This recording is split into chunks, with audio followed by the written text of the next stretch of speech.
जय हिंद सभी को। तो हम लोग कौन सा क्लासेस कर रहे थे? एसएससी जीडी का ना, एसएससी जीडी का क्लासेस कर रहे थे। तो ये जितना भी करवा रहा हूँ, ये 2024 में जो आपका एग्जाम हुआ है उसका प्रीवियस ईयर है, सारा का सारा प्रीवियस ईयर है। ठीक है, मेरे पास कितना प्रीवियस ईयर ओवरऑल मिला के 44 है। 44 शिफ्ट में एग्जाम हुआ था 2024 में, तो उसका 44 शिफ्ट है। तो मैं इसका जितना ज्यादा हो सके, अगर होगा तो मैं सारा का सारा करवा दूंगा। एक दिन भी ऑफ नहीं है आप लोगों का ना, संडे भी ऑफ नहीं है। आज संडे जैसे तो आज मैं क्लास ले ही रहा हूँ। ठीक है, चलिए। और देखिए कितना क्वेश्चन आता है हम लोग मैथ में। मैथ का क्वेश्चन जीडी में 20 क्वेश्चन। ठीक है, अगर मैं 50 सेट्स लेता हूँ, 54 सेट्स है, अगर 50 सेट्स में करवाता हूँ और 20 क्वेश्चन पर डे, तो 1000 क्वेश्चन का आप लोगों का सीरीज बन गया। तो ये 1000 से बाहर आप लोगों का पेपर नहीं जाएगा।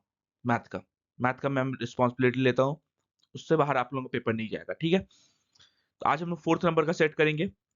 ये होगा 20 फरवरी का, 20 फरवरी का, 20 फरवरी 2024 का 4th शिफ्ट। ठीक है, क्योंकि पहला दूसरा तीसरा करवा दिया हूँ, आज 4th शिफ्ट है। ठीक, कोई अगर नहीं देखे होंगे तो लास्ट में वो वाला वीडियो भी जाकर देख लीजिएगा। ठीक है, चलिए। तो आज का हम लोग सेशन स्टार्ट करें। देखिए आप ही किसी को अगर पीडीएफ चाहिए होगा, यहाँ पे आप लोगों को क्या मिल जाएगा? Free PDF. कैसे मिलेगा? या तो आप इसको स्कैन कर लीजिए, या तो फिर ये चीज सर्च कर लीजिए। आके सर्च करेंगे आप लोग ना, तो आप लोगों को मिल जाएगा मेरा टेलीग्राम चैनल। तो वहां से आप लोग जाके मेरा पीडीएफ ले सकते हैं। ठीक है, अभी मैं तुरंत ये क्लास के बाद अपलोड करा दूंगा। ठीक, चलिए। तो आज का हम लोग सेशन स्टार्ट करते हैं। 20 क्वेश्चन है, जल्दी जल्दी करेंगे। ठीक है, चलिए। पहला क्वेश्चन देख लेते क्या बोले। सोनू अकेले एक मेज इतना दिनों में बना सकता है। सोनू अकेले कितना दिन में काम, 125 दिन में काम कर सकता है। ठीक है, मोनू अकेले इसे 250 दिन में बना सकता है। मोनू अकेले कितना दिन में बना सकता है? 250 दिन में। ठीक है, यहाँ पे टोटल वर्क निकाले तो दोनों का, कि आगे यही दोनों है। ये कितना हो जाएगा टोटल वर्क? 250, 250 टोटल वर्क हो जाएगा। ये मतलब एक दिन में दो काम कर रहा, ये एक दिन में हम लोग का दो काम कर रहा सोनू, और मोनू एक दिन में एक काम कर रहा। ये एफिशिएंसी आ गया ना। ठीक है, क्या पूछा है? मोनू ने काम शुरू किया और 75 दिन तक कार्य किया। अच्छा, पहले मोनू काम कर रहा, कितना दिन तक काम कर रहा? 75 डेज तक। अगर एक का हिसाब से काम करेगा तो 75 डेज में कितना काम हो जाएगा? 75 काम हो जाएगा। स्टार्टिंग में मोनू काम किया 75 डेज तक, एक के हिसाब से कर रहा। एक दिन में एक काम कर रहा ना, और सोनू एक दिन में दो काम कर रहा, तो 75 काम हो गया। बचा कितना काम? Rest work. बचा कितना? 250 माइनस का 75, बच गया हम लोग पास 175 काम। 175 काम बच गया। अब क्या बचा है? सोनू शेष कार्य को कितना देर में खत्म करेगा? सोनू जो है 175 काम को कितना देर में खत्म करेगा? एक दिन में वो कितना काम कर रहा था? दो काम कर रहा था, दो से डिवाइड कर देंगे तो 87.5 दिन में वो खत्म नहीं कर देगा शेष काम को? तो यही तो पूछा था, 87.5 डेज। इतना सिंपल सा था क्वेश्चन, इसका डी नंबर ऑप्शन सही है। ठीक है, कोई प्रॉब्लम होगा मैं लास्ट में अपना टेलीग्राम नंबर दे दूंगा, वहां से आप लोग मुझे कांटेक्ट कर लीजिएगा। ये क्वेश्चन प्रॉब्लम है तो इसको सॉल्यूशन में प्रोवाइड करा दूंगा। ठीक है, चलिए। क्या बोला है? तीन व्यक्तियों का वर्तमान आयु का अनुपात इतना है। ठीक है, 6 साल पहले उनकी आयु का योग इतना था। अच्छा, 6 साल पहले का योग है 87। पहला में भी 6 साल जुड़ा होगा, अब 6 साल पहले का ये है। फिर दूसरा में भी 6 साल, तीसरा में भी 6 साल, तीनों तो 6 6 साल बड़ा हो गया ना। कितना होगा? 6 6 5 18, 18 5, 8 5 15, 105, यहाँ पे 2 8 तो 10, 105। अब तीनों का हो जाएगा। हाँ, पहला कितना था अनुपात? 3 5 और 7, ये वर्तमान का है। कितना हो जाएगा? 7 3 10 5 15, 15 है ओवरऑल। 15 का वैल्यू अभी का वर्तमान का आयु 105। ठीक है, एक का वैल्यू 7 आ गया। पूछा क्या है? उसकी वर्तमान आयु, उनकी वर्तमान आयु 7 3 जा 21, 7 5 जा 35, और 7 7 जा 49। तीनों का आ गया हम लोग का एज कितना का था? 21, 35 एंड 49। इसका सी नंबर ऑप्शन सही है। अगला क्वेश्चन क्या दिया? एक गोले की त्रिज्या इतनी है, गोले का कुल पृष्ठ क्षेत्रफल कितना होगा? अच्छा, गोले का त्रिज्या मतलब हमको रेडियस दे दिया है 3.5। ठीक है, गोले का कुल पृष्ठ क्षेत्रफल मतलब total surface area. Total surface area होता क्या है गोला का? बताइए। 4 पाई r स्क्वायर। ठीक है, इसको हाईलाइट कर देता हूँ। आप लोग इसको हाईलाइट कर देता हूँ ताकि आप लोग पीडीएफ में आराम से इसको खोज ले कि ये फॉर्मूला यूज हुआ था। ठीक है, तो 4 × 22/7, त्रिज्या कितना है? 35, 35/10 लिख सकते हैं। 3.5 को 35/10 और फिर 35/10। ठीक है, लिख दिए। अब इसको काटिए। 7 से ये 5 बार में खत्म, 5 से ये 2 बार में खत्म, 2 से 2 बार में खत्म, फिर ये 2 से ये 5 बार में खत्म, 5 से ये 7 बार में खत्म। आया कितना? 22 into 7 मतलब 154, 154 सेंटीमीटर स्क्वायर इसका एरिया हो गया। कितना हो गया? 154 सेंटीमीटर स्क्वायर। इसका डी नंबर ऑप्शन सही है। ठीक है, एरिया नहीं मतलब इसका टोटल सरफेस एरिया। ठीक है, इसका C number option, D number option सही है। अगला क्वेश्चन, इसको तो नॉर्मल सॉल्व करना है। बोर्ड मास रूल आप लोग सबको पता ही है, BOD MAS बोर्ड मास रूल। सबसे पहले ब्रैकेट सॉल्व होता है, फिर ऑफ, डिवाइड, मल्टीप्लाई, ऐड और सब्ट्रैक्ट, इस हिसाब से करता है, चलता है। ठीक है, तो यहाँ ब्रैकेट नहीं है, ऑफ नहीं है, ब्रैकेट नहीं है, ऑफ नहीं है, डिवाइड है, तो यहाँ पे कर दीजिए 443 माइनस का 226 डिवाइडेड बाय 2 इंटू 5 है ही, डिवाइड भी हो गया, डिवाइड से सॉल्व करें तो इसको 113। ठीक है, अब मल्टीप्लाई होगा, 443 माइनस का 113 इंटू 5, 113 इंटू 5 करेंगे तो 3565 565 565 और ये 443, दोनों को माइनस कर दीजिए। कितना आएगा? यूनिट डिजिट 2, फिर 6 में से 4 गया 2, 5 में से 1 गया इतना, तो माइनस का 122, माइनस का 122 आएगा हम लोग का आंसर। ठीक है, इसका डी नंबर ऑप्शन सही है। अगला क्वेश्चन क्या दिया है? एक बस निर्धारित समय में 60 मीटर 60 मिनट देरी से रवाना हुई। अच्छा, और 300 किलोमीटर की दूरी गंतव्य तक समय में पहुंचने के लिए उसने अपनी अपनी समान गति में 10 किलोमीटर प्रति घंटा की गति के वृद्धि के, तो बस का समान गति कितना था? अच्छा, क्या किया है ना। अच्छा, यहाँ पे हम लोग को ये फॉर्मूला पता नहीं, speed equals to distance by time. तो टाइम क्या होगा? Time equals to distance by speed, ये होगा। तो टाइम डिफरेंस कितना है? एक घंटा का डिफरेंस है। ठीक है, डिस्टेंस कितना? 300 किलोमीटर। अभी स्पीड कितना होगा? s माइनस 300 s प्लस 10, ये होगा ना। स्पीड में 10 किलोमीटर प्रति घंटा की का बढ़ोतरी कर दी है, जिसके कारण 1 घंटा का हम लोग को समय बच रहा है, यही बोला है। यहाँ पे s हम लोग क्या पुटअप करें? ऑप्शन इसमें सबसे अच्छा ऑप्शन पुटअप करिए। जैसे 50 है, 50 मेरे को दिख गया आंसर, ये 50 ही होगा। जैसे 1 300/50 कितना होगा? 300/50 माइनस का 300/50 प्लस ये 10 60। ठीक है, ये 5 घंटा, ये 5 और ये 6, 6 माइनस 5 कितना होता है? 1, 1 बराबर 1 आ गया। तो मतलब उसका पहले का मतलब स्पीड कितना था? समान गति 50 था और वर्ग कितना हो गया? 60 हो गया। ठीक है, हम लोग पहले का स्पीड पूछा था, इसका ए नंबर ऑप्शन सही होगा, 50 किलोमीटर प्रति घंटा। अगला क्वेश्चन, X1 X2 और X3 किसी कार्य को क्रमशः 90 दिन में, 45 दिन में और इतना दिनों में पूरा कर सकते हैं। अच्छा, X1 अगर हम लोग ले लेते हैं कितना दिन में? 90 दिन में। X2 हम लोग ले लेते हैं कितना दिन में? 45 दिन में। ठीक है, और X3 X3 हम लोग ले लेते हैं कितना दिन में खत्म करेगा? 67.5 मतलब ये हो जाएगा 135, 135/2 दिन में। ठीक है, यहाँ पे हम लोग टोटल वर्क निकाले, टोटल वर्क कितना हो जाएगा? 270। ठीक है, कैसे मैं निकाला 270? देखिए 45 तो इसमें पूरा खत्म हो जाएगा, मतलब 90 हो सकता है। 90 और 135 का 135 बड़ा है, इसका डबल कर दीजिए, 270, 270 90 से कट जाएगा, तो मतलब एलसीएम इसका 270 हो गया। 9 से 3 बार में, 45 से 6 बार में और ये से 2 4 बार में। तो ये हम लोग का क्या आ गया? ये हम लोग का एफिशिएंसी आ गया। मतलब X1 एक दिन में 3 काम करता है, X2 एक दिन में 6 काम करता है, X3 एक दिन में 4 काम करता है। ठीक है, क्या बोला है? तीनों ने मिलकर कार्य शुरू किया, लेकिन X2 के काम पूरा करने होने से इतना दिन पहले कार्य छोड़ देता है। अच्छा, X2 कितना दिन पहले छोड़ता है? 13.5 दिन पहले छोड़ देता है। 13.5 दिन में वो कितना काम करता है? इंटू 6 कर दीजिए, पॉइंट हटा दिए बाय 10, 5 से 527, 5 से 2 बार में, 2 से 3 बार में, तो ओवरऑल मिला के 81 काम करता। तो हम लोग क्या बोलेंगे ना X2 को, तो वो भी काम खत्म करके जाओ, उसको छोड़ने नहीं देंगे। इसका 81 और काम जोड़ देते, 1 5 और 3, 351 काम है और तीनों मिलकर करेगा। क्या पूछा है? कार्य कितने दिन में पूरा हो जाएगा? तीनों मिलकर कर रहे, X1 X2 X3 हम छोड़ने नहीं दिए, है ना। अब 351 काम है, तीनों मिलकर काम करें तो कितना काम होगा? 6 4 10 3 13, 13 काम होगा एक दिन में। तो यहाँ पे 13 2 जा 26, 13 7 जा 91, तो 27 दिन में अगर तीनों मिलकर काम करेगा, मतलब इसका 27 दिन में काम खत्म हो जाएगा। इसका डी नंबर ऑप्शन सही है। ठीक है, अगला क्वेश्चन। नहीं समझ में आया दोबारा देखिएगा, फिर भी नहीं समझ में आया तो मुझे टेलीग्राम पे मैसेज करिएगा, मैं आप लोगों को सॉल्यूशन प्रोवाइड करा दूंगा। ठीक है, समझा दूंगा।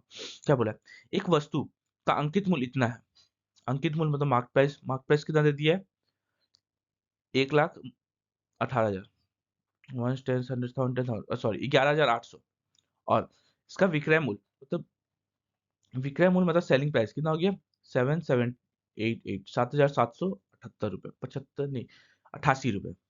तो क्या बोला, छूट प्रतिशत कितना है, छूट हम लोग किस पे देते हैं, मार्क प्राइस पे देते हैं, कितना का छूट हो रहा है, 11,800 का था सामान, 7,788 का मतलब मिल सेल हो रहा है, तो इसमें दो एक कितना का छूट मिल रहा है, 2,1,7,0,7,4,11 4,112 रुपए का छूट मिल रहा है, डिस्काउंट परसेंट किसका रिस्पेक्ट में, मार्क प्राइस के रिस्पेक्ट में ना, मार्क प्राइस पे हम लोग छूट देंगे ना, इंटू 100 प्रतिशत के लिए जीरो जीरो काट दिए, ये चल जाएगा आप लोग का तीन, क्योंकि देखिए सब में तीन तीन है ना, तीन, और 8 से ये 2 कब आता है, 8 इंटू 4 बार में 32 होता है ना, तो यहाँ पे ओवरऑल मिला के कैलकुलेशन करने की जरूरत नहीं पड़ा, हम लोग का 34% आ गया आंसर।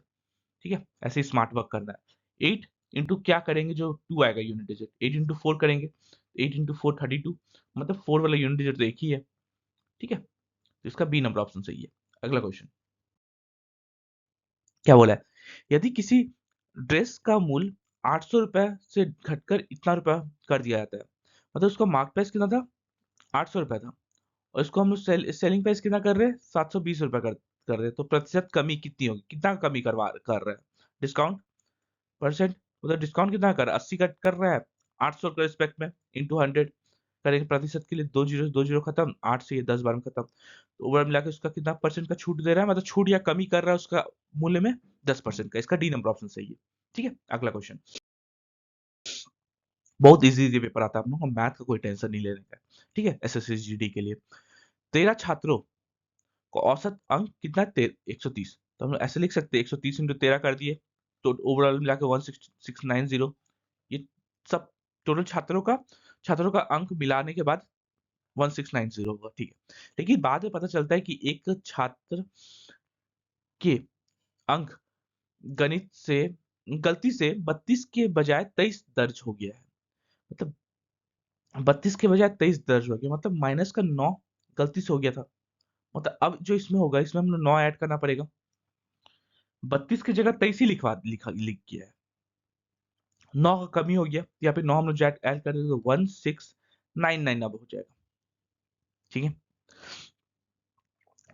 इसको एक और तरीका से हम लोग कर सकते हैं, जैसे जैसे यहाँ पे हम लोग एवरेज कितना था, 130 था, अब अब जो ये 9 आएगा, ये किस में बटेगा, सब में, टोटल 13 छात्रों में बटेगा, कितना आ जाएगा 130 और प्लस 0 पॉइंट दे दिया, यहाँ पे 0 आ गया, 13 7 जा मतलब अप्रोक्सीमेशन में आएगा 130.7, इतना आएगा एवरेज, 130.7 के आसपास कौन सा है, यही है ऑप्शन, इसका सी नंबर ऑप्शन सही होगा। ठीक है, अगला क्वेश्चन क्या दिया है, अंकित एक वस्तु को 10% की हानि पर बेचता है, 10% हानि पर बेचता है मतलब 10 से 9 पे बेचा होगा, ये हम लोग कॉस्ट प्राइस होगा, ये हम लोग का सेलिंग प्राइस होगा, यही होगा ना। ठीक है, क्रैमूल और विक्रैमूल, ठीक है, यदि वह इसे 30% कम मूल्य पर खरीदा होता, इसको हम लोग 190 कर देते हैं, ज्यादा इजी पड़ेगा। ठीक है, यदि उसे 30% कम मूल्य पर खरीदा होता, मतलब 30% कम इसको कर देते हैं, 30% कम कर दिए तो मतलब 70 खरीदा होता, और 26 रुपए कम मूल्य पर बेचा होता, तो 10% का लाभ होता। अच्छा, इसमें 10% लाभ कमाने के लिए हम कितना करेंगे, 77 में बेचेंगे, 77 में बेचेंगे तभी ना 10% का मेरे को लॉ प्रॉफिट होगा, यहाँ पे 30% कम करके और 10% लाभ पे बेच दिए, यहाँ पे रेशियो में कितना आ रहा है, रेशियो में 13 है, 13 आ रहा है ना, ये 13 का वैल्यू कितना बोल दिया है, 26 रुपए कम मूल्य पर बेचता, 13 का वैल्यू 26, एक का वैल्यू हम लोग का 2 आ गया, तो क्या पूछा है, तो वस्तु का क्रय मूल्य कितना था, वस्तु का ओरिजिनल क्रय मूल्य कितना हम लोग लिए थे, 100 लिए थे, तो वस्तु का क्रय मूल्य कितना आ जाएगा, 100 इंटू 2 मतलब 200। ठीक है, उसका क्रय मूल्य कितना हो जाएगा, 200, यहाँ पे एक का वैल्यू 2 आ गया था ना, तो उसका 200, इसका डी नंबर ऑप्शन सही है। ठीक है, अगला क्वेश्चन, नहीं समझ में आया दोबारा देखिए। ठीक है, नहीं नहीं समझ आया, फिर दोबारा देखिए, समझ में आएगा, बहुत इजी है। क्या बोला है? इतना को 10 से भाग देने पर शेषफल कितना होगा? ये तो बहुत बच्चा वाला क्वेश्चन है। इसको अगर हम 10 से डिवाइड करते हैं तो यहाँ पे अगर कितना आएगा रिमाइंडर? ये लास्ट यूनिट डिजिट, तो इसका 9 ही रिमाइंडर आएगा ना। इसका डी नंबर, ए नंबर ऑप्शन सही है। अगला क्वेश्चन क्या दिया है? पृथ्वी के पास 10:13 के अनुपात में नाशपाती और आड़ू, क्या है क्या पियर्स है, ठीक है। नाशपाती मतलब पियर्स और पीसेस है, मैं इंग्लिश में बोल रहा हूँ, पियर्स और पीसेस। सैलनी के पास इसके अनुपात में है, पियर्स और पीसेस, ठीक है। विक्रम के पास इसके अनुपात में पियर्स और पीसेस है, तो नाशपाती और मतलब वही पियर्स और पीसेस का अनुपात किसके पास सबसे अधिक है? मतलब कौन सा रेशियो सबसे अधिक है? ये इसके पास 10:13 है, इसके पास कितना 7:9 है, और इसके पास कितना 7 ये शालिनी का है, सॉरी ये विक्रम का है, ये विक्रम का है, ये सिलिनी की है, और ये पृथ्वी का है। ठीक, ऐसा ऐसा नाम दे देता है, नहीं इसमें क्वेश्चन में की प्रॉब्लम होता है। चलिए, इसमें बोला किसका सबसे ज्यादा रेशियो, सिंपल सा क्वेश्चन था। तो इसको हम लोग कैसे करते हैं? 90, ये ये दोनों का मल्टीप्लाई कर दिया, इधर 90 आ गया, ये दोनों का मल्टीप्लाई किया 70 91, तो कौन सा बड़ा हुआ? ये बड़ा हुआ शालिनी का, इसको काट दीजिए, ये बड़ा भी नहीं होगा, ठीक है। इसको मिटा दीजिए, अब ये दोनों का देखना है, इसको मिटा दीजिए। 49, 9 5 जा 45, तो किसका सबसे बड़ा बड़ा हुआ? ये भी अब छोटा हो गया ना, 45 छोटा है, तो ओवरऑल में बड़ा कौन सा आया? सी, मतलब सिलिनी के। इसका डी नंबर ऑप्शन सही है, ठीक है। अगला क्वेश्चन क्या दिया है? 22 छात्रों छात्रों की एक कक्षा का औसत वजन 42 किलोग्राम है। 22 छात्रों का कितना है? 42 किलोग्राम है, 42, ऐसे लिखिए, 42 किलोग्राम 22 छात्रों का है। तो इसको मल्टीप्लाई कर दीजिए, 4 8 4 12, 8 1 9, इतना केजी ओवरऑल पूरा सम आ गया, ठीक है। क्या पूछा है? यदि 33 किलोग्राम और 39 किलोग्राम वजन वाले दो नए छात्र कक्षा में शामिल होते हैं, शामिल कर दीजिए, प्लस का 33 और प्लस का 39, कितना हो जाएगा ओवरऑल? 9 10 11 12, 12 4 16, 1 और 6, 3 3 6 7 8 1 9, इतना केजी हो गया अब ओवरऑल, ठीक है। क्या पूछा है? तो 24 छात्रों का नया औसत कितना होगा? और एवरेज हम लोग कैसे निकालते हैं? टोटल कितना है? 996 केजी है, और कितना स्टूडेंट में डिवाइड होगा? 24, 24 से डिवाइड कर दीजिए, 24 तिया 72, 24 चौके 4 4 जो 90 96 97 98 99 36 आया 1 पॉइंट, और ये 1 से 1 कर दे तो यहाँ 24 बचा, यहाँ लास्ट में 12 बचा, पॉइंट दिए 0 और ये 5, वो तो ओवरऑल एवरेज कितना आ गया? 41.5, 41.5, इसका ए नंबर ऑप्शन सही है, ठीक है। अगला क्वेश्चन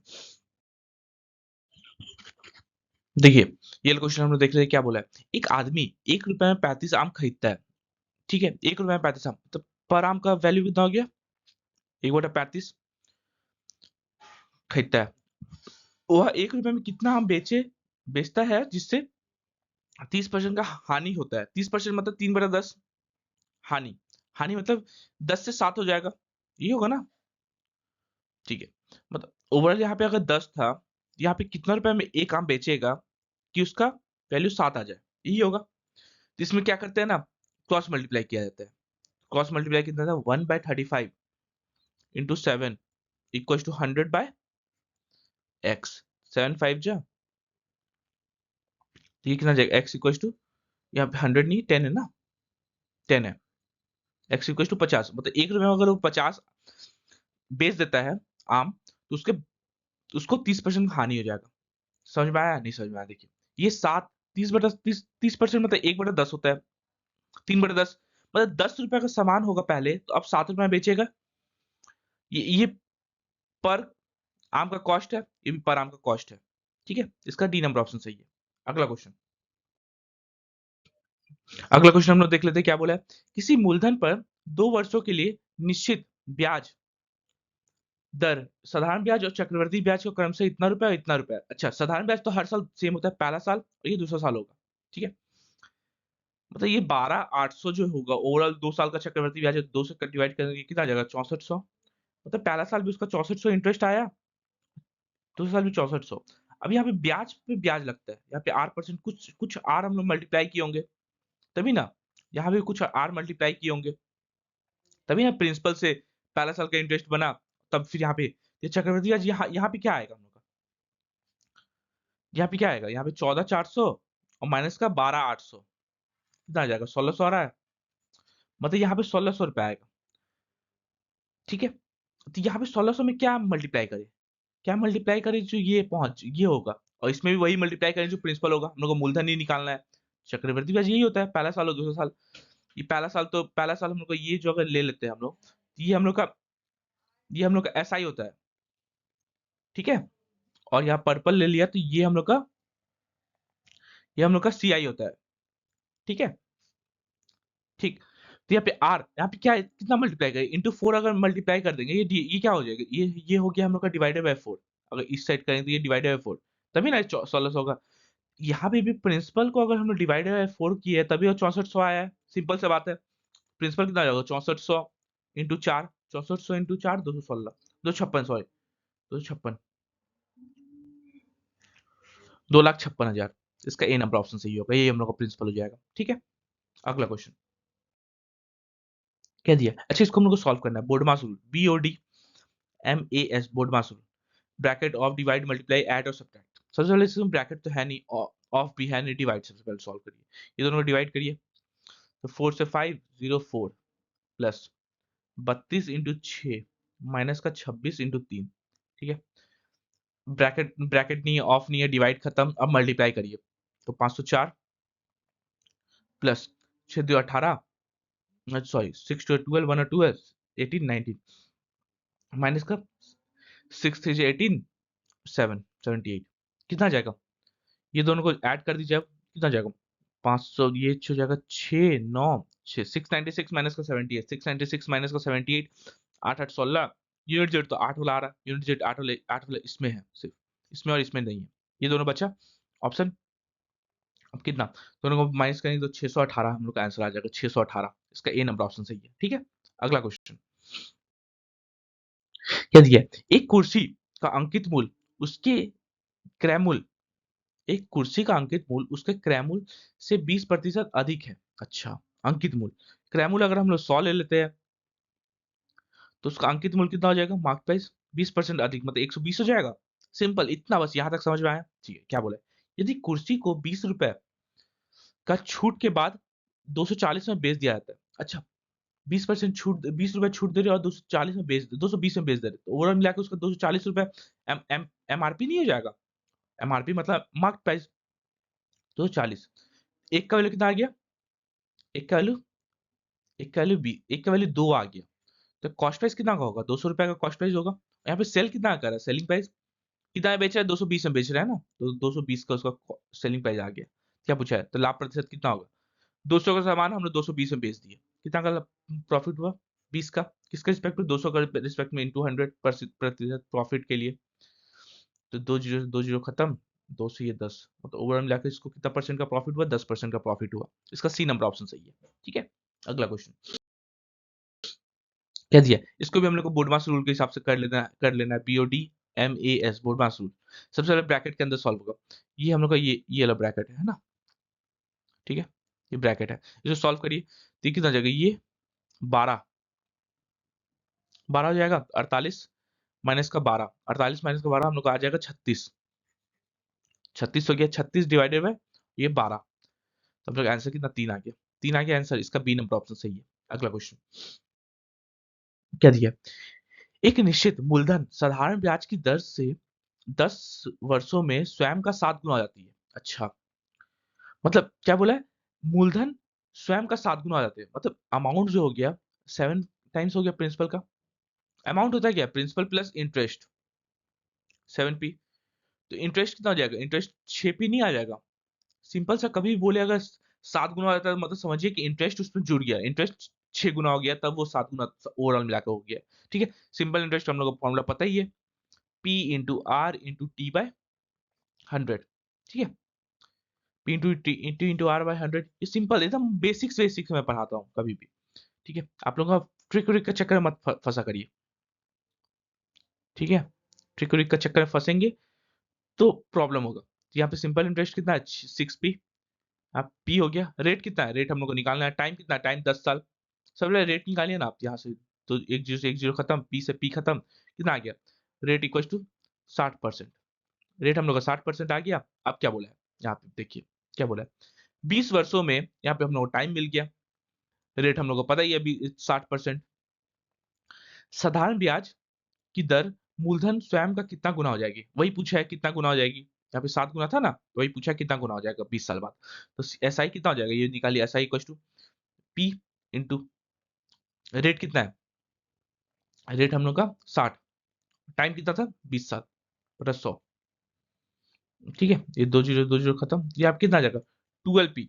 जो इंटरेस्ट आ रहा है वो 12p के बराबर आ रहा है, तो अमाउंट कितना हो जाएगा, amount equal to P plus S I नहीं होता है, तो प्रिंसिपल कितना पी प्लस 12p, मतलब ओवरऑल मिला के अमाउंट जो होगा मूलधन का, मतलब मूलधन का स्वयं का 13 गुना हो जाएगा। इसका डी नंबर ऑप्शन सही है। ठीक है, अगला क्वेश्चन, लास्ट क्वेश्चन है सेट का, क्या बोला है, विक्रम ने एक परीक्षा में 32% अंक प्राप्त किया और 15 अंकों से अनुत्तीर्ण रहा। अच्छा, उसको 32% अंक मिला ऑफ एक्स और 15 अंक मिल जाता तो पास हो जाता। ठीक है, यदि वह 57% अंक प्राप्त करता तो उसे अनुत्तीर्ण उत्तीर्ण अंकों से 10 अधिक मिलता। अच्छा, इक्वल टू 57% ऑफ एक्स, अगर -10 करें तो दोनों का वैल्यू सेम हो गया, दोनों पास हो रहा है, तो यहाँ पे कितना आ जाएगा, एक तरफ कर देते कितना आ जाएगा 15, 15% ऑफ एक्स 15 है ना, है ना, 57 माइनस का 32, 5 2 25, सॉरी 25, 25 का value 25, 1% of x 100, 100% of x, अच्छा 1% ऑफ एक्स एक, तो 100% ऑफ एक्स 100, मतलब ओवरऑल जो एग्जाम था वो 100 मार्क्स का था। ठीक है, क्या पूछा है, परीक्षा में उत्तीर्ण होने के लिए कितना अंक होना चाहिए, परीक्षा में उत्तीर्ण होने के लिए यहाँ पे 32 और यहाँ पे 15, तो ओवरऑल मिलाकर 47 अंक अगर उस बार हो जाएगा उसका, तो वो एग्जाम में पास हो जाएगा। इसका डी नंबर ऑप्शन सही है। ठीक है, तो यहाँ पे हम लोग का सेट खत्म होता है। किसी को इसका पीडीएफ चाहिए होगा, फ्री पीडीएफ यहाँ पे आप लोगों को मिल जाएगा अभी तुरंत, है ना, इसको स्कैन सर्च कर लीजिए, आप लोगों को पीडीएफ मिल जाएगा। हाँ, और किसी को कोई प्रॉब्लम हो तो 6203 100 140, ये मेरा टेलीग्राम नंबर है, तो इस पे आप लोग मुझे कांटेक्ट कर सकते हैं। ठीक है, थैंक यू, जय हिंद सभी को।